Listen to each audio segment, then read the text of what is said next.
Bom dia a todos. E que evento de alto nível, hein, pessoal? Tão bem organizado. Realmente, o que vocês estão presenciando aqui é o melhor que a nutrição esportiva pode hoje nos proporcionar. Eu estar palestrando nesse evento, assim, é extremamente gratificante. Ter esse símbolo aqui atrás de mim, da Sociedade Internacional de Nutrição Esportiva, significa muito, porque realmente, a partir do momento que eu descobri a sociedade, que eu comecei a frequentar os eventos, comecei a acompanhar as publicações dos profissionais, que alguns deles palestrando aqui com vocês hoje, né? E comecei a me atualizar com esse tipo de trabalhos, a minha carreira realmente mudou. A forma com que eu lido com meus atletas, meus pacientes, começou a mudar no sentido de ter muito mais segurança daquilo que eu fazia, muitas vezes de uma maneira até empírica.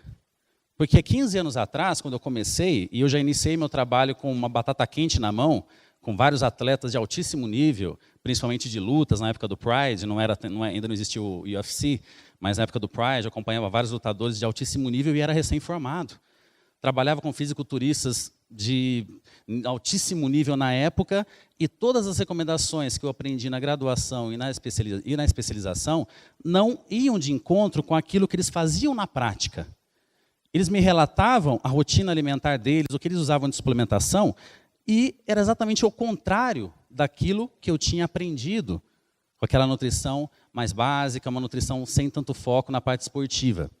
Hoje, com as publicações da ISSN, nós temos estudos feitos com atletas de verdade, com atletas realmente que vivem essa realidade. Não adianta você aplicar o resultado de um estudo feito com bodybuilders recreacionais e aplicar exatamente o resultado desse estado com bodybuilders profissionais. É completamente diferente. Então, hoje, com tantas publicações, com tanta ciência por trás aqui da nutrição esportiva, nós temos a condição de fazer o quê? De filtrar aquilo que realmente é interessante. Então, em cada tema que está sendo abordado aqui hoje com vocês, ontem e hoje, nós, palestrantes, estamos tentando filtrar, dentro de cada aula, dentro de cada assunto em particular, aquilo que principalmente vocês podem desprezar. E deixando algumas ferramentas para vocês trabalharem quando necessário. Hoje o meu tema, suplementos vasodilatadores. Então, antes de pensar qual suplemento vasodilatador que é o melhor, que é o mais interessante, é avaliar o indivíduo, o seu paciente, o seu atleta. É verificar se ele necessita dessa recomendação. Se não existiria para ele outro suplemento mais interessante dentro aqui de uma gama muito grande de opções. Senão a gente acaba ficando maluco. Não, então tal suplemento é bom para vasodilatação. Legal, vou aplicar ele com todo mundo. Ah, creatina é bom? Então é para todo mundo. Então, de novo, nosso objetivo aqui é fazer esse filtro para vocês, mostrando o que a ciência diz a respeito de cada suplemento, de cada classe de suplementos, e vocês, no consultório, têm que ter a habilidade de saber julgar para cada caso qual suplemento que vocês estarão utilizando. Um grande cuidado que nós tomamos ao palestrar, digo nós porque todos os palestrantes, a gente acaba conversando muito sobre isso, é de mostrar para o público que não existe receita de bolo. Não existe uma estratégia que dê certo para todo mundo. Então, quando eu vejo essas discussões de, por exemplo, dieta paleo, dieta vegetariana, dieta low carb, dieta rica em carboidratos, eu vejo, meu Deus, essa pessoa não tem experiência prática. Porque no meu consultório, às vezes o primeiro paciente, ele pode necessitar de muito carboidrato. O outro, uma dieta low carb, por infinitas razões, se não vem ao caso hoje, de individualidade sempre. Então eu quero que vocês assimilem hoje o meu conteúdo dessa maneira. Pensem no paciente primeiro, depois entra tudo isso que eu estou aqui trazendo para vocês para algumas novidades e para outros talvez alguma confirmação daquilo que já saibam. Quando nós falamos em suplementos vasodilatadores, pensando no público frequentador de academia, a primeira coisa que eles pensam é o quê? Pô, eu vou tomar isso daqui para ficar vascularizado. Quero ficar com aparência aqui de vascularização. Onde que é o laser, por favor? A bolinha? Ah, do meio mesmo. Eu fiquei com medo de apertar e desaparecer tudo. de utilizar no suplemento vasodilatador e aumentar aqui a vascularização periférica. Mas, pessoal, isso daqui é algo, acima de tudo, genético. Isso aqui eu não aprendi em nenhuma publicação científica, foi trabalhando na prática, realmente, principalmente com fisiculturismo. Tem pessoas que, mesmo com baixíssimo percentual de gordura, não apresentam uma vascularização desse tipo, mesmo quando é o objetivo, no caso de um atleta, enquanto outras pessoas, mesmo com percentual de gordura não tão baixo, apresentam. Então, se o objetivo dessa suplementação vasodilatadora não é aparentar um visual como esse, ela pode nos trazer, então, alguns outros benefícios, tanto na performance quanto no ganho de massa muscular. Mas, se vocês ficarem esperando algum artigo apresentar, por exemplo, a suplementação com citrulina aumenta a massa muscular, isso não tem fundamento. BCA aumenta a massa muscular, BCA queima a gordura. Eu odeio esse tipo de estudo. Banana aumenta a massa muscular? É a mesma coisa, ao meu ver. Então, nós podemos avaliar essa suplementação vasodilatadora como possivelmente criar um ambiente anabólico favorável para a hipertrofia ocorrer. Então, é isso que eu quero hoje mostrar para vocês, se não existe nada direto. O que adianta utilizar o melhor dos suplementos que eu apresentarei para vocês aqui hoje, se o restante não está adequado? E hoje, sem medo de errar, quando nós falamos de modificação da composição corporal, o grande problema está acontecendo no treino. O paciente está chegando no consultório sem demanda de treino. A gente não consegue aplicar nutrição esportiva realmente de verdade. De que adianta aplicar esses suplementos para alguém que não tem demanda de treino? Isso não é possível de ser gerada por meio de um suplemento. A dieta se adapta ao treino e não ao contrário. Quando se fala de vasodilatação, imediatamente nós pensamos em óxido nítrico. É a primeira coisa que vem à nossa cabeça. Mas, de onde vem, então, essa questão do óxido nítrico? Óxido nítrico é um gás.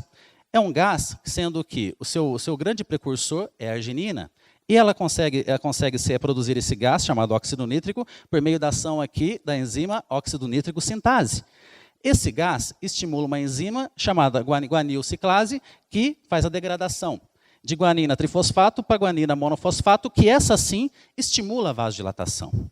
Esse é o mecanismo por meio da ação do óxido nítrico no nosso corpo. Várias substâncias podem estimular a síntese de óxido nítrico. Dentre elas, a arginina, pelos motivos que eu mostrei anteriormente, é realmente a mais conhecida. Tanto que quando surgiu essa classe de suplementos, basicamente eles eram à base de arginina. Depois foi descoberto que a citrulina também teria esse potencial de estimular a síntese de óxido nítrico. Um tipo específico de L-carnitina, que existem vários tipos de L-carnitina, aqui no caso a glicina, propionil L-carnitina, também tem apresentado um efeito vasodilatador, aumentando os níveis de nitratos. A ashwagandha, dentre as suas inúmeras aplicabilidades, também tem um efeito vasodilatador. Assim como DHA, as proantocianinas do cacau e do vignogenol também têm um efeito vasodilatador. Ômega 3, curcumina, ginkgo biloba, alho e nitratos, por exemplo, contidos em folhas verdes escuras e na beterraba. Tudo isso daqui estimula um efeito vasodilatador no nosso corpo. Só que nós temos que diferenciar esse efeito vasodilatador para a saúde e esse efeito vasodilatador pensando em performance. Quando eu falo em saúde, devido à grande aplicabilidade do óxido nítrico em várias situações. Dentre elas, separei algumas para vocês. Sistema imunológico, sistema gastrointestinal, sistema nervoso central e periférico, sistema cardiovascular, saúde sexual, sistema respiratório, proliferação celular. Ou seja, inúmeras aplicabilidades aqui do óxido nítrico para a saúde, principalmente quando se fala de envelhecimento. Aqui com o envelhecimento, acho fantástico esse gráfico, mostra o quanto que, após aqui os 30 anos, então eu estou com 35, então já estou aqui com meus 80% da minha produção normal aqui de óxido natural de óxido nítrico, nós vamos perdendo, então, essa capacidade natural de produzir esse gás que tem esse efeito vasodilatador. Consequentemente, inúmeras situações devidas a essa vasoconstrição com o passar dos anos podem ocorrer e que podem muito bem ser evitadas ou, pelo menos, prevenidas com uma ótima nutrição. Mas quando nós falamos de exercício, duas particularidades podem muito bem ser avaliadas. Primeiro, o que o bodybuilder vai ganhar ali de benefício com isso? O que aquele indivíduo que deseja aumentar a massa muscular pode se beneficiar com a suplementação de óxido nítrico? Melhorando o transporte de nutrientes com o aumento do fluxo sanguíneo. Opa, peraí. O que adianta, então, eu utilizar uma ótima suplementação para estimular o óxido nítrico, para estimular uma vasodilatação, aumentar o fluxo sanguíneo, se a minha dieta é pobre em nutrientes, se eu não tenho uma boa nutrição?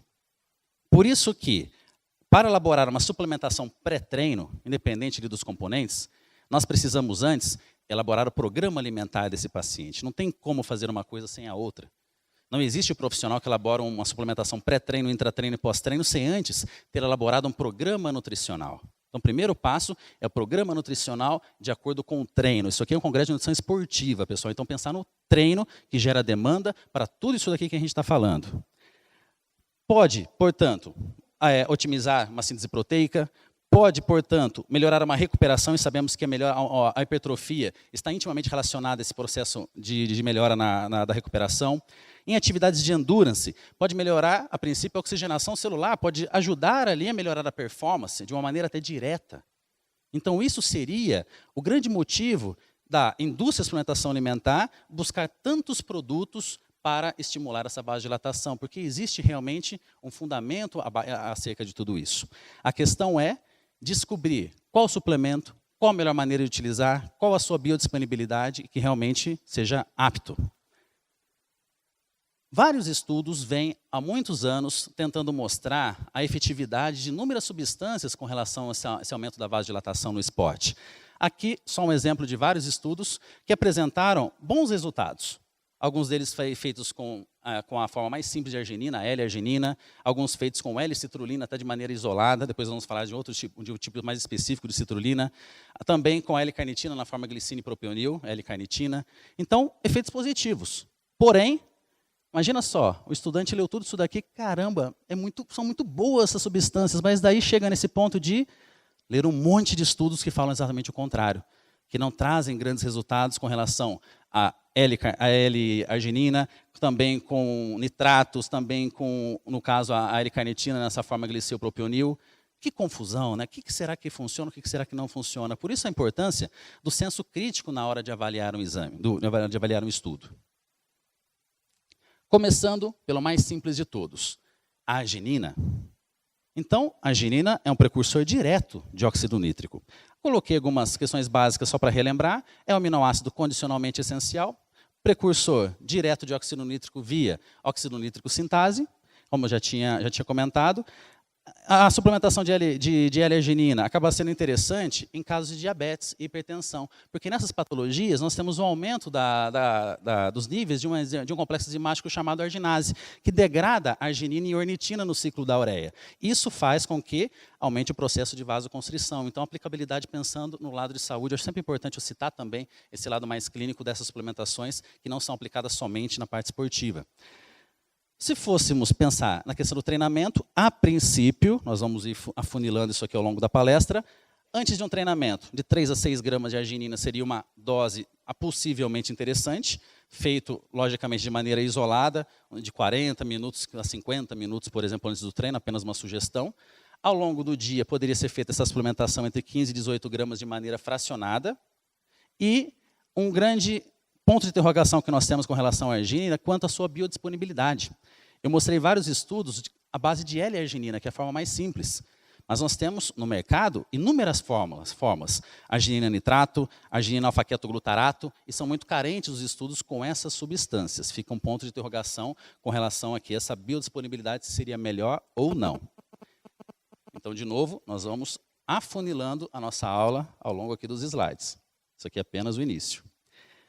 Grande parte dos estudos com a arginina não apresentam resultados muito satisfatórios, como eu mostrei para vocês, sendo que até esse daqui é um estudo que me chama a atenção, pensando aqui principalmente no ganho de massa muscular. A suplementação de arginina não mostrou nenhum tipo de aumento no níveis de plasmáticos de óxido nítrico, mostrando realmente que não tem uma efetividade tão grande assim. Mas vamos afunilando aqui ao longo da palestra de novo. Não vão anotando nada como verdade absoluta. Vão pensando ao longo da palestra. Alguns estudos mostram até uma mudança nos níveis de amônia, mostrando também uma possível melhora na recuperação, mas nada assim que realmente mostre Suplementação com arginina é fantástico para esse efeito vasodilatador, é fantástico para estimular a síntese de óxido nítrico. Os estudos favoráveis são bem a menos, mas a maioria acaba não sendo favorável. Agora, a citrulina já é um pouquinho diferente.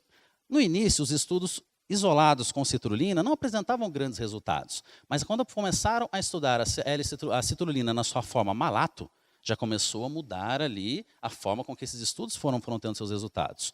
Foi concluído que a citrulina é mais efetiva do que a própria arginina para elevar os níveis plasmáticos de óxido nítrico. Opa, informação muito interessante. Ela é mais biodisponível do que a arginina. Aqui nós podemos observar nessa figura que a citrulina atua como um precursor de arginina. Então, a nível renal, ela acaba sendo um grande precursor de arginina, que aí sim consegue ter esse potencial no aumento dos níveis plasmáticos de óxido nítrico. Também, com essa facilidade na sua síntese de óxido nítrico, acaba sendo até mais útil do que a arginina, pensando aqui em saúde cardiovascular e nos outros fatores relacionados à saúde que eu comentei no início da palestra.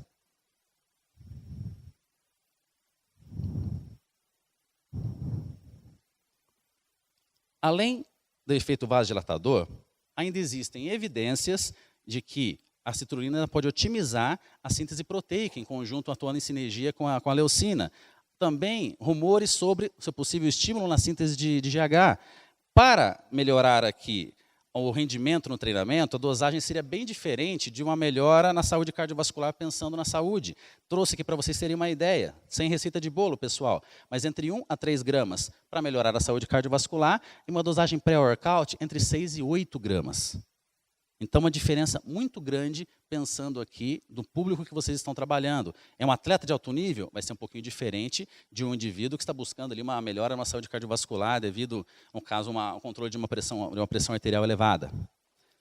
Uma outra vantagem da citrulina comparada com a arginina é a tolerância de dosagens maiores. Sabemos que a arginina em dosagens maiores acaba proporcionando um certo desconforto gastrointestinal. Então, já a citrulina não teria esse probleminha também, já que a arginina acaba sempre apresentando. Os estudos com citrulina malato têm sido bem, mas muito mais interessantes do que os estudos apresentados com relação à arginina. Então, nós temos aqui vantagens, tanto com relação à melhora de performance. O meu dedo está ruim, esse negócio está com a pilha fraca. Quanto com relação à melhora no processo de recuperação.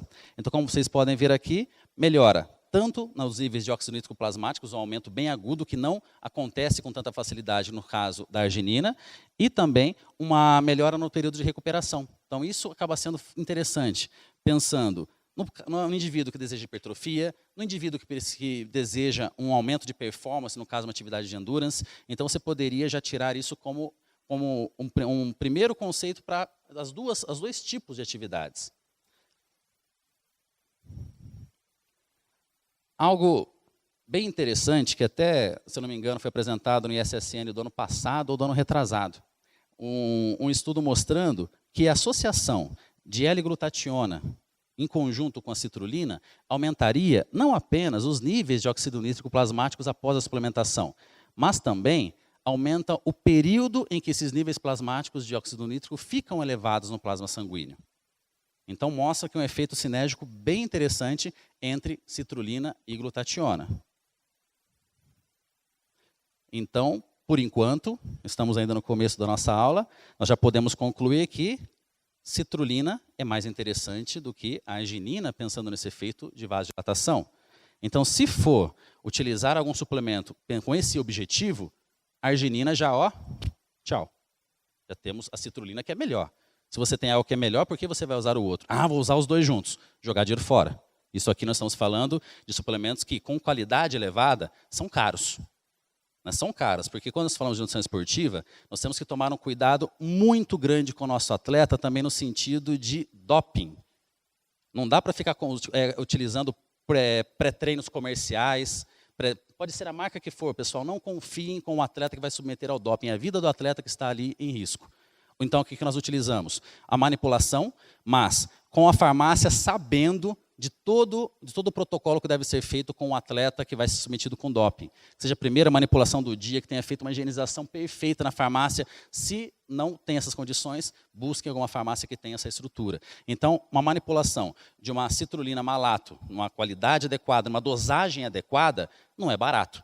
Então, realmente, utilizar o recurso financeiro do atleta, que muitas vezes não é tão grande, para aquilo que realmente funciona, ao invés de ficar enchendo uma receita com um monte de coisa que não tem fundamento.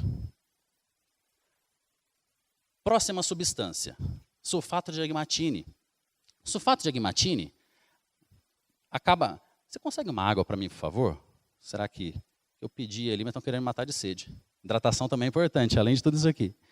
O sulfato de agmatine é um metabólito da arginina. Caramba, se é metabólito da arginina, é melhor ainda, então, para estimular a síntese de óxido nítrico.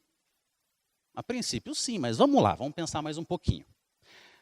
O sulfato de agmatine vem sendo muito estudado, só que ainda nós não temos tantos materiais, tantos estudos ainda convincentes com relação a isso, mas são muito promissores, com relação à saúde neural. Melhora de foco, aumento de concentração. Se vocês pegarem os pré-treinos comerciais mais famosos, das marcas mais famosas, os mais atuais, eles são lotados de substâncias que são, a princípio, moduladores ali, neuromoduladores. Substâncias desde adaptogênicos, a própria ashwagandha que eu já comentei, rhodiola rósea, e aí vai embora, vinpocetina, a própria sulfato de agmatine tem essa propriedade, sibultiamina, que recentemente tem apresentado alguns efeitos, e por aí vai, assim, uma enormidade de substâncias que aumentam o foco, aumentam a concentração. Potencializadores colinérgicos, operzina A, alfa-GPC, DPC-colina, e vai embora, né, a quantidade. Por quê? Para aumentar ali a concentração do atleta e ele realmente ter uma melhora da performance a partir disso. Então, é muito especulado esse grande efeito também pelo sulfato de agmatine, mas ainda faltam estudos, principalmente na prática esportiva. Assim como o seu efeito analgésico, poxa, isso é ótimo para quem treina muito pesado.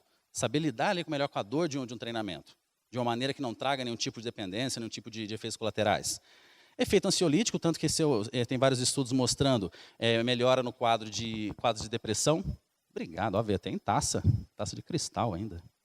Obrigado.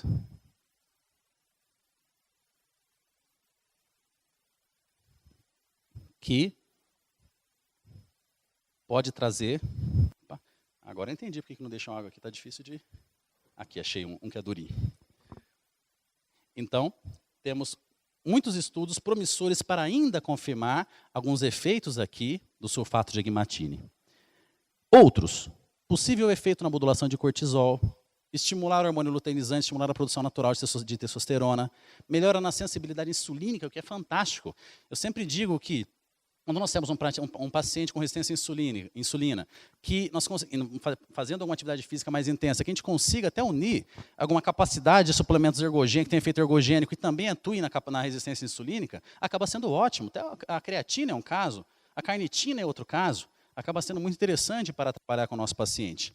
Mas o que nós estamos discutindo hoje é a capacidade de vasodilatação dessas substâncias. Então, aqui nós temos o quê?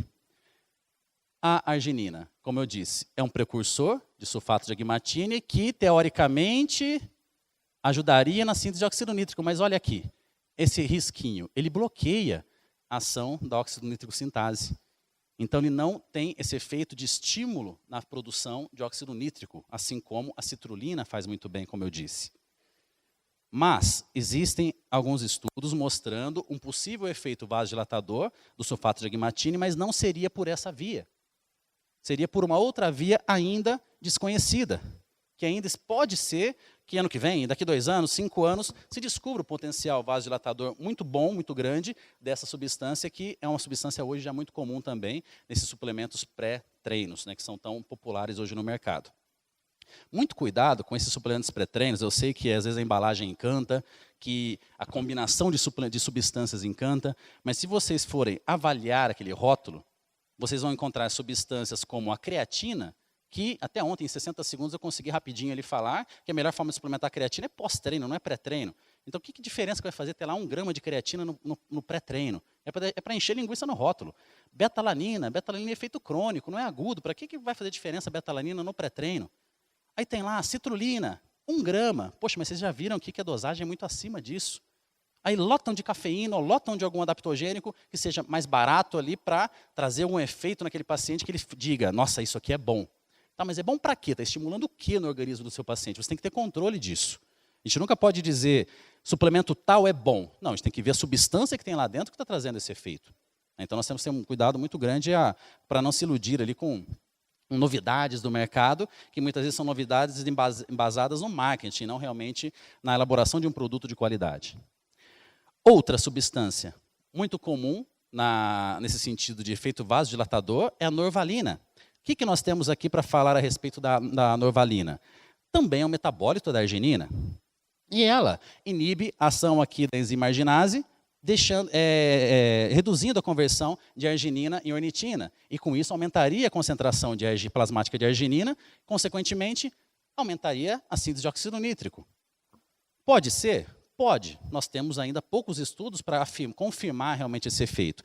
Mas até o presente momento, eu acredito que, muito mais interessante, de todos que nós vimos aqui, utilizarmos a citrulina para estimular a síntese de óxido nítrico. Os outros nós ainda não temos. No caso da arginina, uma forma biodisponível realmente comprovada que seja interessante para utilizar, né? Esse tipo de arginina realmente estimula o óxido nítrico. A gente não tem ainda essa resposta. Sulfato de agmatine pode até que tenha um efeito vasodilatador, mas não pela via aqui mais conhecida, que é estimular aqui o óxido nítrico por essas vias aqui que eu estou comentando, da óxido nítrico sintase. Norvalina, não tem estudo nenhum, na verdade, no esporte. Então, a gente acaba também não tendo segurança para trabalhar. E, de novo, essas substâncias com qualidade são caras. Então, a gente não está falando de algo que custa R$10, dá para brincar à toa, né? Ah, não, vamos testar que isso aqui mal não faz, então vamos colocar na fórmula. Não é assim. Nós temos que colocar realmente aquilo que é eficaz, porque estamos falando de substâncias caras.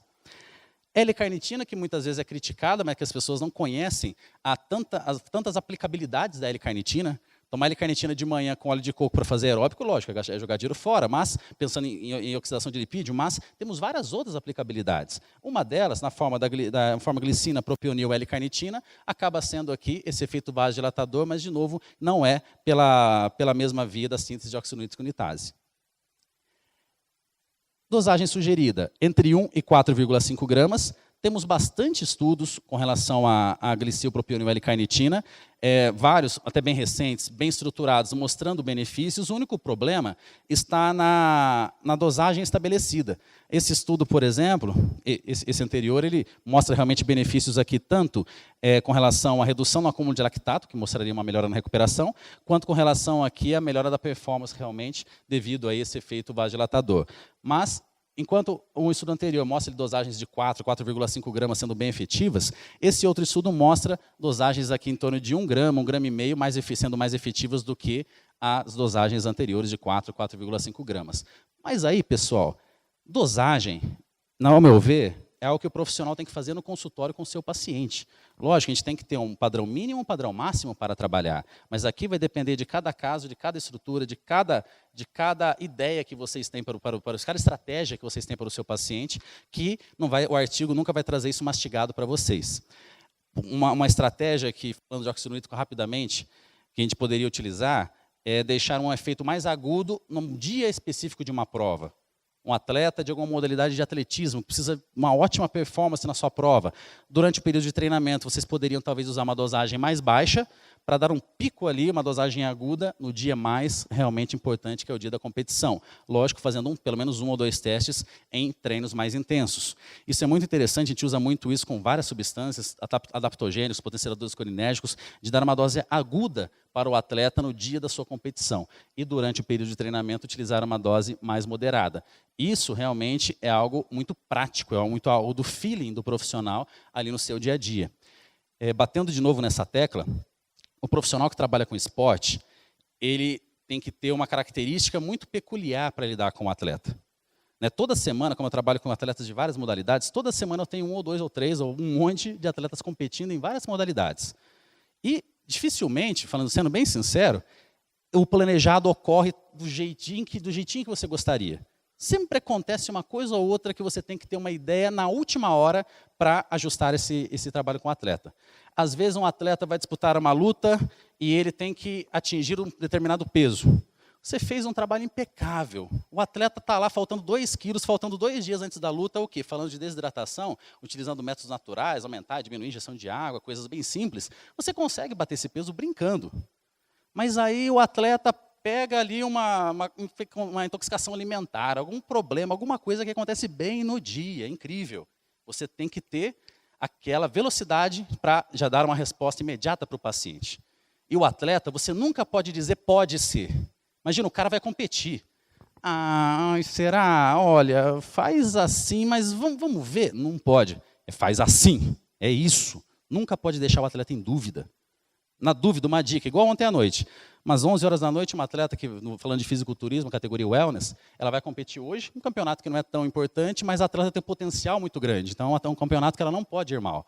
E ela mandou uma mensagem, olha, acho que não está muito legal, me mandou uma foto. Ela estava um pouquinho fora do padrão da categoria, estava um pouco mais definida do que a categoria pede. Na hora, eu confesso, eu não soube o que falar. Sabe quando você pega assim, um inesperado? Caramba, eu preciso pensar um pouquinho. Já te ligo. Nunca deixe passar insegurança para o atleta. Pensar, ficar, ai, será? Faz isso. Não, esquece tudo. Não, faz isso. Nunca façam dessa maneira. Eu desliguei o telefone, pensei, raciocinei, entrei em contato com ela, você vai fazer isso. Pronto, final.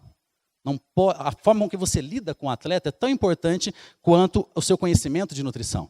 Então, para quem está entrando no mercado agora, que não sabe, que ainda não tem essa experiência com atletas, não fiquem, às vezes, assim, passando na mão na cabeça do atleta, aquela coisinha e conversinha. Não, tem que ser militar com o atleta. O atleta, ele quer isso, ele funciona bem dessa maneira. Nunca sendo grosso, lógico, mas sendo direto na resposta. Ele não quer saber o porquê, ele quer o que fazer.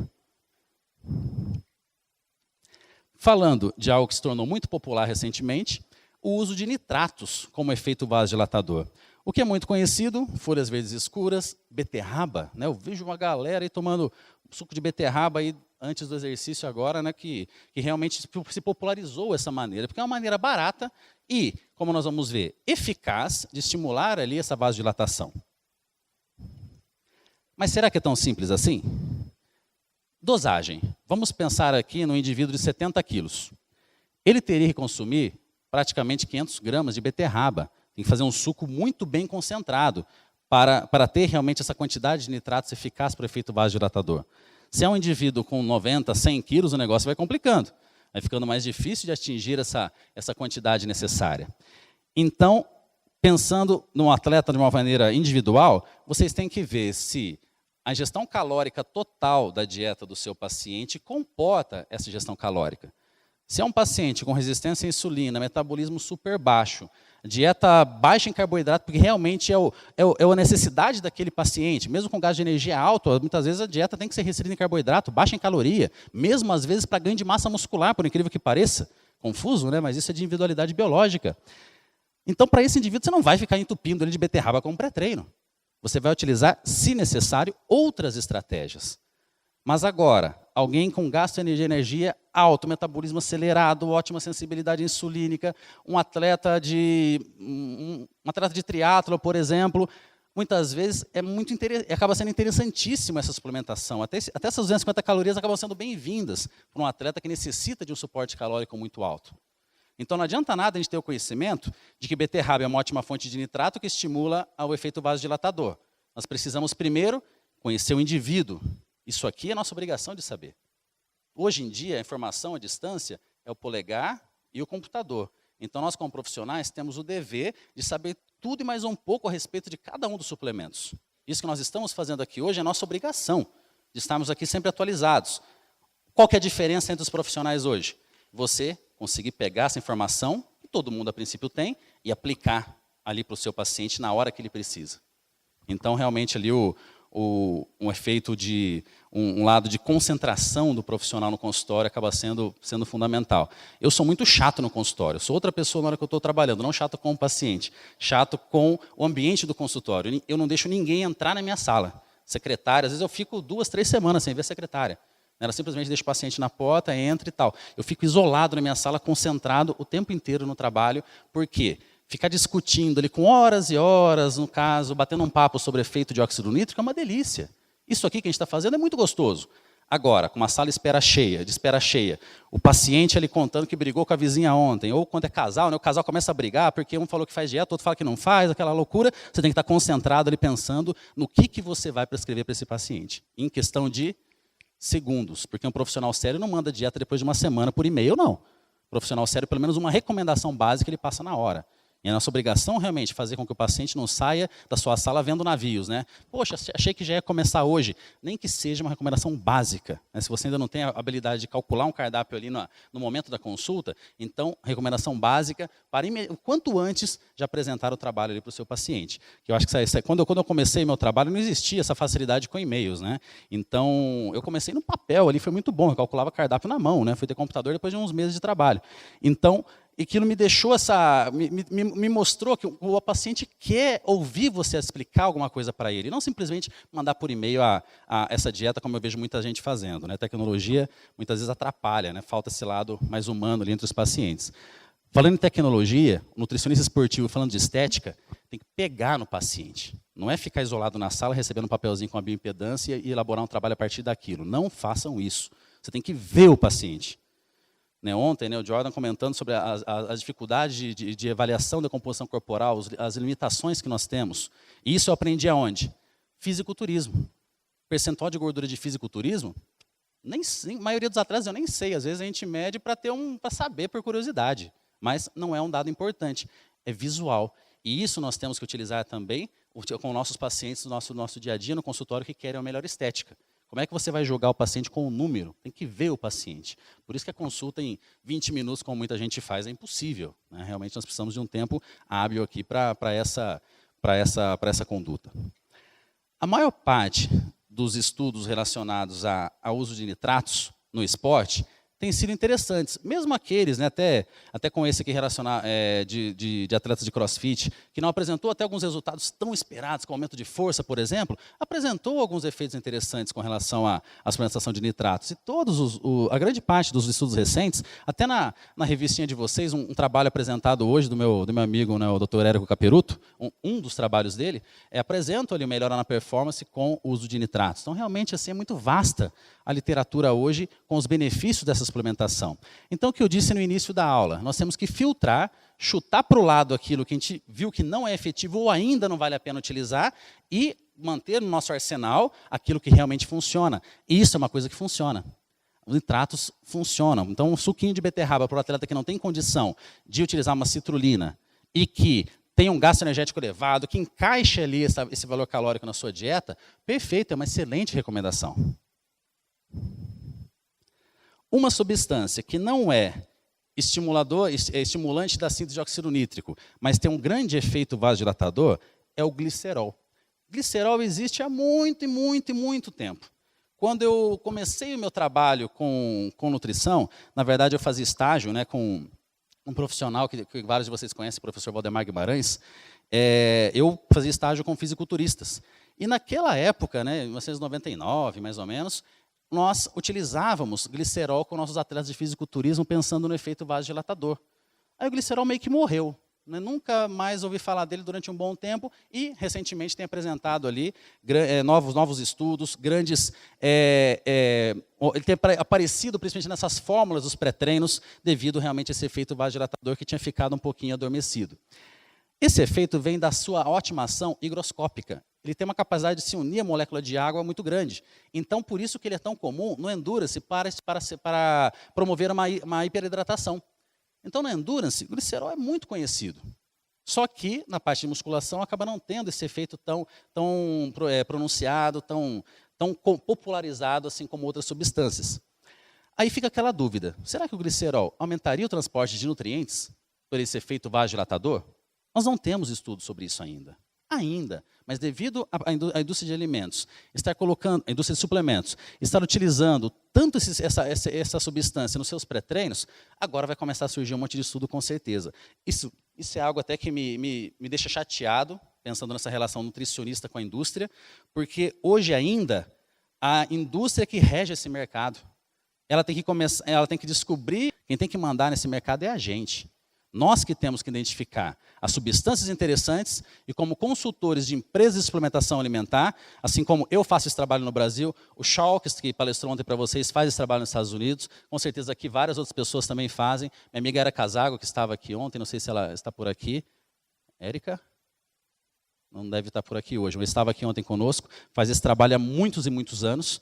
E então, nós devemos chegar para a indústria e falar, esses suplementos, essas substâncias são interessantes, vamos produzir, e não o contrário que eu vejo. A indústria lança um monte de bobagem no mercado, com embalagens lindas, maravilhosas, visita o nutricionista, que muitas vezes não tem o conhecimento de todos esses artigos que estou passando aqui rapidamente, questão de tempo para vocês, não tem embasamento científico e acredita no que a indústria mostra, no que o representante da farmácia de manipulação mostra. Nós que devemos orientá-los. Entrar em contato com a farmácia, olha, eu quero essa substância aqui. Essa substância é interessante por isso, por isso, por isso. E não o contrário, receber formulinha mastigada de farmácia e ficar passando para os pacientes, como se aquilo fosse verdade absoluta. Cuidado, pessoal. Vocês vão encontrar, como eu disse, poucas referências a respeito do glicerol. Temos aqui alguns estudos mostrando o seu efeito quanto à hiperidratação. Particularmente na endurance, eu gosto de utilizar o glicerol pensando nesse efeito. Só um cuidado, porque o glicerol ele está na lista de substâncias proibidas da usada. Por quê? Porque ele tem um efeito de camuflar o uso de alguma substância, aí sim, dopante. Então, muito cuidado se o atleta vai ser submetido com o doping com o uso do glicerol. Tá? Tem que tomar bastante cuidado com essas atualizações da usada com relação a doping, porque é algo muito sério. É um divisor de águas você trabalhar com um esporte que faz doping e outro esporte que não faz o teste de antidopagem. É muito sério, pessoal. Muitos atletas inocentes caem no doping, sim. Eu já vi atleta caindo no doping porque na Olimpíada de Londres, no aeroporto, tomou um chazinho que tinha substâncias estimulantes. Um caso até desse ano, um tenista nos Estados Unidos, se sentiu meio inchado, né, sem retenção hídrica por causa da viagem, entrou numa loja de suplemento, comprou um produto levemente diurético, mas no rótulo não tinha nenhuma substância dopante. Ele foi pego no doping por uma substância que não estava no rótulo. Nós pegamos aquela cápsula, avaliamos, mandamos para o laboratório, deu realmente a presença dessa substância, mas a ATP, que é o que regulamenta o tênis, não aceitou. Então ele está com um processo lá, podendo ter uma suspensão de 4 anos. Por que não aceitou? Disseram, vocês podem ter adulterado a cápsula. Então a gente quer um produto do mesmo lote e tal. Entramos em contato com a empresa, você acha que eles vão fornecer? Nunca, uma empresa norte-americana. E a empresa, qual que pode ter sido o erro? Contaminação cruzada. Às vezes a mesma indústria produz um pré-hormonal e produz uma proteína. Às vezes pode acontecer uma contaminação cruzada, assim como na farmácia de manipulação também. Só que a usada não vai nem querer saber, meu amigo. Vai querer suspender o atleta. E muitas vezes é a vida do atleta que está em jogo, ele está no final da carreira muitas vezes e pode perder tudo com relação a isso, né? Então, muita atenção se vocês têm um trabalho com relação com atletas que fazem exames antidoping. Uma atenção especial quanto ao glicerol é com relação ao aumento dos níveis de hematócrito. Hoje em dia, que infelizmente o uso de esteroides na academia virou igual ao uso de BCAA, o que acontece? A pessoa acaba tendo um aumento, pela devido a seu uso exagerado de testosterona, um aumento também nos seus níveis de hematócrito. Aí joga um glicerol, que também tem esse potencial, esse efeito de aumentar o hematócrito, que até dependendo do limite, acaba sendo interessante, mas quando se passa desse limite se torna muito perigoso, pode realmente ele trazer um quadro vascular sério para esse indivíduo, né, no caso que está exagerando ali, seja do glicerol, ou seja do esteroide, ou em conjunto. Então, muito cuidado com relação a essa avaliação de exames laboratoriais, de ter um controle realmente sobre o seu indivíduo. Aí entra a individualidade. Glicerol é interessante? Pô, pelo que a gente viu aqui, pode ser muito interessante. Mas para um paciente que está com hematócrito alto? Não, né? Vocês viram, pessoal? Indivíduo primeiro. Isso aqui é a parte fácil. Avaliar o indivíduo, que é o mais complexo. Uma desatenção em uma consulta, um exame mal lido, você pode prejudicar muito a saúde do seu paciente, né? Não somente a performance esportiva, prejudicar a saúde. Algo que eu iniciei a minha carreira acreditando e que hoje eu mudei a minha forma de enxergar, é aquela famosa frase, esporte de alto nível não é saúde. Eu confesso que eu mudei a minha forma de pensar. Hoje, com todo o conhecimento que nós temos, com um médico do esporte, realmente que seja médico do esporte de verdade, que tenha feito residência em medicina do esporte, que saiba realmente cuidar da saúde desse atleta, em conjunto com um nutricionista que conheça toda a teoria e consiga colocar isso em prática, um treinador sério, um psicólogo sério, um fisioterapeuta fazendo um trabalho de prevenção de lesões, esporte pode ser saúde sim. Hoje eu acompanho vários atletas, até mesmo de bodybuilding, que é um esporte que não é tão mal visto muitas vezes, que são muito saudáveis. Lógico que sempre tem as exceções, os malucos de plantão, mas temos muitos atletas hoje que são sim saudáveis. Então hoje nós temos conhecimento suficiente para conseguir esse feito, desde que o principal exista. Genética, o atleta tem que ser apto para a modalidade esportiva que ele determinou. E isso eu acho que nós estamos em uma fase em que provavelmente os estudos vão passar por uma grande evolução. Porque hoje nós temos grandes estudos relacionando a epigenética, falando aqui de hipertrofia, por exemplo, a avaliação da quantidade de microRNAs já presentes, né, nessa pessoa devido ali à sua expressão gênica. Então nós conseguimos separar antes de fazer um estudo quem responde à hipertrofia e quem não responde. Porque como que a gente vai avaliar um estudo se a creatina é eficaz na hipertrofia, se o grupo que está tomando a creatina às vezes não responde nem a creatina e não responde também à hipertrofia? Então nós temos que fazer estudos realmente separando a população dos que respondem, os que não respondem, e hoje com o avanço da nutrigenética acaba sendo mais possível. Então, fantástica essa questão do estudo das alterações de expressão gênica, seja por alimentos, seja por treinamento, seja por estilo de vida, acaba sendo aqui algo muito enriquecedor e que deve ser utilizado nessa nova geração de estudos científicos. Sugestões de fórmula. De novo, isso aqui não é receita de bolo, é para vocês terem uma ideia. Citrulina malato, de 2 a 8 gramas, falando de esporte, falando de atleta. Então, antes do treino, 500 miligramas de citrulina malato, melhor tomar um copinho de água, porque isso daqui não vai ajudar em nada. Agora, um trabalho com um hipertenso, um trabalho com um indivíduo que precisa melhorar a sua saúde vascular, fantástico, pode ser muito bem utilizado numa dosagem menor. Outra sugestão de fórmula. Poxa, a glutationa acaba sendo interessante. A combinação, eu geralmente trabalho aqui com 10%, baseado, lógico, naquele estudo que eu mostrei para vocês. Então, de 2 a 8 gramas de citrulina com 200 a 800 miligramas de glutationa. Lembrando da capacidade antioxidante da glutationa, então nós temos que avaliar se é interessante utilizá-la antes do treino, devido a todos esses estudos recentes mostrando do uso ou não de antioxidantes antes do treino, mas isso também deve ser avaliado para quem, qual que é o objetivo, qual que é a fase, nível de estresse oxidativo, então não é tão simples assim, usa ou não usa. Não, avaliar de novo o indivíduo. Se a gente muda de opinião assim que assistir cada palestra, assim que ler cada artigo, a gente começa a ficar maluco. Opa, passei uma. Outra sugestão, também eu acho válido. Citrulina, combinando aqui com glicilpropeonil e L-carnitina. Não confundir com as outras formas de L-carnitina. Por exemplo, a L-carnitina na forma acetil, ela tem sido bem interessante no sentido de melhorar ter o efeito neuromodulador, um efeito de melhorar a capacidade cognitiva. Então, cuidado para não confundir. Os estudos que nós temos relacionados à L-carnitina e efeito vasodilatador são estudos interessantes, são realizados com a glicina propeonil L-carnitina. Outra sugestão, suco de beterraba, a mais barata delas, de 400 ml a 800 ml, feito ali num centrifugador, né, fazendo o suco ali com a beterraba realmente concentrada. Né?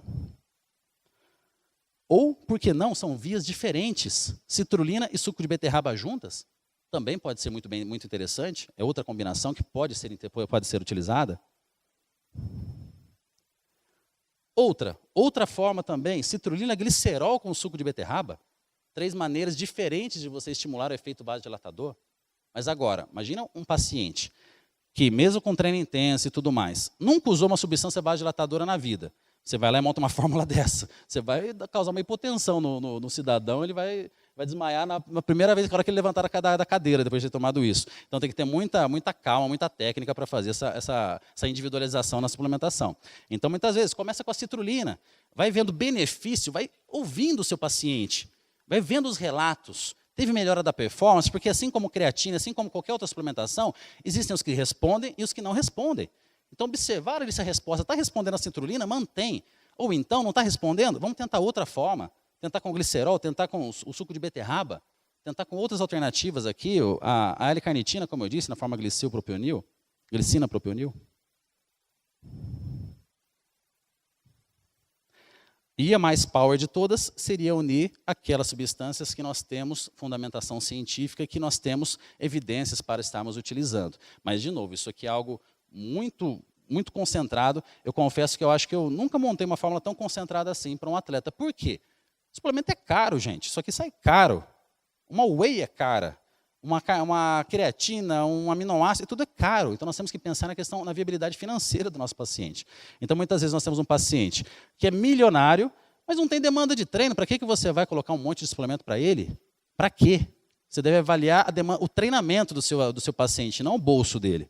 Eu vejo muitas vezes o profissional avalia o bolso do paciente. Pô, esse cara tem grana, ele está com vontade, vamos pôr tudo de bom e do melhor para ele.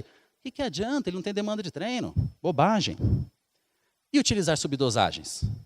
Não vai adiantar nada. Melhor vocês utilizarem uma substância na dosagem efetiva do que pegarem 4, que realmente as substâncias são efetivas, mas em dosagens submáximas. Não vai adiantar de nada. Não adianta imaginar que 500 miligramas de citrulina junto com 500 miligramas da glicina propionil L-carnitina vai ter algum efeito porque ambas vão se somar. Não, porque são mecanismos diferentes. Não vai ter esse efeito acumulativo. Então, é uma ou outra, caso você queira ali utilizar ter um custo mais baixo ali numa formulação. E o mais difícil, que é o que eu tenho batido nessa tecla desde o início, avaliar todas as possibilidades de suplementação pré-treino e considerar as características individuais do seu paciente. Então, vocês tiveram aqui o que existe de hoje atual com relação a vasodilatadores. Mas não é por isso que segunda-feira vocês vão ficar passando isso para todos os pacientes. Primeiro, verificar as necessidades, se dentro dessa vasta gama de suplementos alimentares que nós temos disponíveis hoje, não existem outros que venham antes desse. Como que está a alimentação em geral? Precisamos de um pó proteico para complementar alguma refeição? Precisamos aqui de algum aminoácido específico em algum momento? Precisamos investir em um probiótico de qualidade para restaurar a saúde intestinal desse indivíduo? Que não adianta nada de um paciente com desbiose você ficar gastando uma fortuna com citrulina. Então, isso tem que ser avaliado. Isso, pessoal, nem eu e nem nenhum dos palestrantes que estão aqui nesse final de semana conseguem mostrar para vocês como se faz isso exatamente no consultório. Vocês têm que ter esse conhecimento de cada substância dessas, aplicabilidade de todas e aí individualizar. Esse que é o segredo. É isso que, por exemplo, eu tento melhorar no meu dia a dia o tempo todo. Fechar aqui a nossa palestra com um pouquinho de conhecimento prático. Isso daqui vocês podem revirar o PubMed, que vocês nunca vão achar. Assim como várias estratégias que nós usamos com lutadores, com atletas olímpicos de várias modalidades. Isso acaba não é possível ser encontrado em publicações. Um exemplo muito prático que pode ajudar aqueles que trabalham com fisiculturismo, que tem a ver, lógico, com o nosso assunto de hoje. A combinação de glicerol com citrulina, uma dosagem aguda, na hora da competição. Mas fisiculturismo é um esporte visual, não é performance. Sim, mas você pode fazer o seguinte com essas duas substâncias. Essa quantidade você consegue promover um grande efeito vasodilatador. Então vamos imaginar, se você tem um fisiculturista, no caso aqui um atleta da categoria Men's Physique, que ele tem uma deficiência em algum grupo muscular. Dificilmente um atleta é perfeito, de ter toda uma simetria perfeita em todos os seus grupos musculares. Vamos imaginar que a falha dele seja no ombro. O peitoral dele é um pouco mais volumoso que o ombro. Então, você faz a suplementação de uma maneira aguda e realiza alguns exercícios no backstage para ombro, para diminuir essa desproporção, ou até muitas vezes você consegue ajustar essa desproporção. Outras vezes, o problema está no peitoral. Só que tem que tomar muito cuidado para aquecer só aquele músculo, porque não adianta nada fazer um aquecimento geral. Daí, lógico, a desproporção só vai aumentar de tamanho, né? Só vai, o que era o peito que era desproporcional com o ombro, só vai ficar maior, assim como o ombro, só que vão continuar com essa desproporção. No caso, uma mulher, categoria wellness, que hoje é tão popular, coxa é um grande determinante. Muitas vezes ela não tem um volume muito grande de coxa ou de glúteo. Ou o posterior de coxa não é proporcional ao glúteo. Pode usar também essa técnica aqui no backstage, fazendo um leve aquecimento para ter um pump muscular exatamente naquela região. Então, isso aqui é algo que nós utilizamos na prática com alguns atletas. Muitas vezes não é necessário. Se o atleta já está bom, não precisa mexer em nada. Não precisa inventar, eu até brinco, né, procurar piolho na cabeça de careca, né, procurar pelo em ovo. Não tem por que mexer em nada, já está ótimo. Então, não mantém o que está fazendo. Mas aqui é uma estratégia que pode ser realizada com um grande sucesso. Muita atenção, falando de esporte, nós precisamos, antes de pensar no uso de suplementos, temos que pensar na periodização. Aqui eu peguei uma periodização qualquer, tá, pessoal? Não é nada especial, não. Só para mostrar para vocês um exemplo de uma periodização de algum esporte. Se é um atleta de triatlo, você vai fazer essa modulação da suplementação pensando nas competições principais ao longo do ano. Aí entra essa questão de uma suplementação aguda de substâncias vasodilatadoras, se for o caso. Por exemplo, ao longo do período de treinamento, usamos uma dosagem menor de citrulina e na véspera da competição, no dia da competição, podemos usar uma quantidade um pouco maior, para ter um efeito maior no dia mais necessário. Mas, de novo, sempre testar antes esse efeito. Isso vale para todos os suplementos. Às vezes eu vejo a pessoa que sabe tudo sobre betalanina. Mas o que adianta se ela não sabe no momento exato de entrar com essa betalanina com o atleta? Se ele tem uma competição que é daqui 2 semanas, ele começar com a betalanina hoje. Ou a competição principal dele é daqui 20 semanas, ele começa com a betalanina hoje. Eu, particularmente, eu sempre gosto de deixar entre 6 e 8 semanas, no caso da betalanina, antes de uma competição, que tenha duração entre 60 e 240 segundos. Ficar fazendo musculação lá de 10, 15 segundos a série, para que vai usar betalanina? Só um exemplo, gente, porque essa individualização que é o que falta hoje.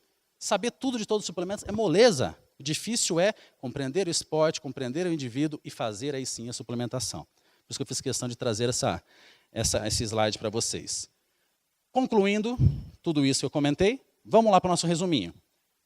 Aquele que dormiu a aula inteira, agora acorda, né? Oh, resumo, vamos lá bater foto, né? Aquele que acordou agora, né? Quem estava dormindo aí. Conclusões, citrulina malato é mais eficaz do que a L-carnitina para estimular a síntese de óxido nítrico. Show! Glicine, propionil, L-carnitina e os nitratos contidos na beterraba. Lembrando, folha verde escura também tem nitratos, até uma quantidade fantástica, mas o difícil é conseguir a quantidade necessária por meio do uso deles. Né? Tem que comer muita rúcula para conseguir essa quantidade.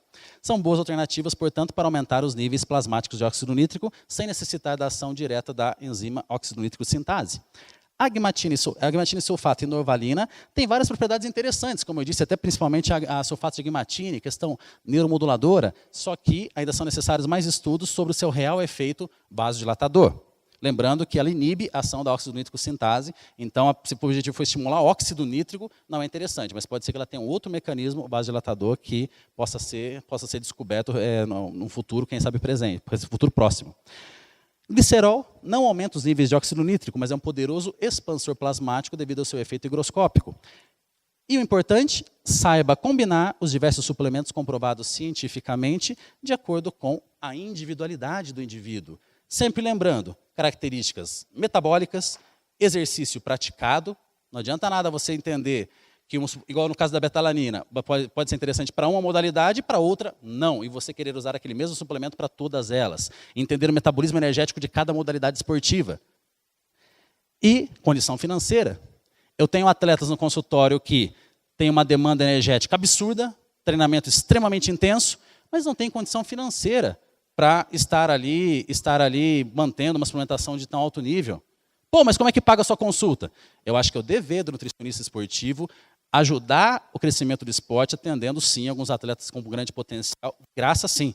O Vitor, que trabalha comigo, faz isso, né, Vitor? Atende vários atletas ali sem cobrar R$1, porque, na verdade, o que o atleta traz para a gente não é de post no Instagram, não. É trazer de conhecimento, de desafio. Isso vocês não encontram em lugar nenhum. Você tem um atleta na mão, gente, é algo assim, é fundamental para quem vai trabalhar com nutrição esportiva. Eu vejo que hoje o pessoal fala muito de nutrição esportiva, mas é mais uma nutrição estética, de blogueira de Instagram. Nutrição esportiva de verdade é o que vocês viram nos Jogos Olímpicos. É uma nutrição realmente aplicada ao grande atleta, que tem uma demanda energética, treina 4, 5, 6 horas por dia. Então ali você pode colocar em prática tudo isso. Só que também temos essa barreira da questão financeira que muitos atletas ainda não têm ali uma grande condição para estar ali utilizando melhor do que existe em suplementação alimentar. Uma contribuiçãozinha que eu sempre tento fazer nas madrugadas é escrever. E aqui o meu novo livro, Nutrição e Individualidade, até trouxe algumas unidades, nem sei se ainda tem, mas tem ainda, Vitor, lá embaixo? Tem um pouquinho. Tem lá no stand da Atlética Nutrition, na feirinha, tem um... Já leu, Érico? Usei referências suas ali. E a minha contribuiçãozinha é tentar sempre compor o que eu sei, estar ali dividindo esse conhecimento com vocês para fortalecer a nossa área. Eu fico muito feliz quando alguém me para igual aqui alguns pararam. Poxa, Rodolfo, fiz nutrição por sua causa. Nossa, gente, vocês não têm ideia como que eu fico feliz por isso. Porque antes de pensar que estou criando concorrentes para mim, eu estou fortalecendo a nossa área, que é o meu grande objetivo, porque realmente a nutrição mudou a minha vida. De uma criança gordinha me tornei um adolescente saudável, e isso mudou a minha vida. Eu tento mudar a vida dos pacientes e de todos os profissionais eu tento contribuir um pouquinho. Obrigado, pessoal. Acho que até estourei meu tempo. Obrigado pela presença de todos.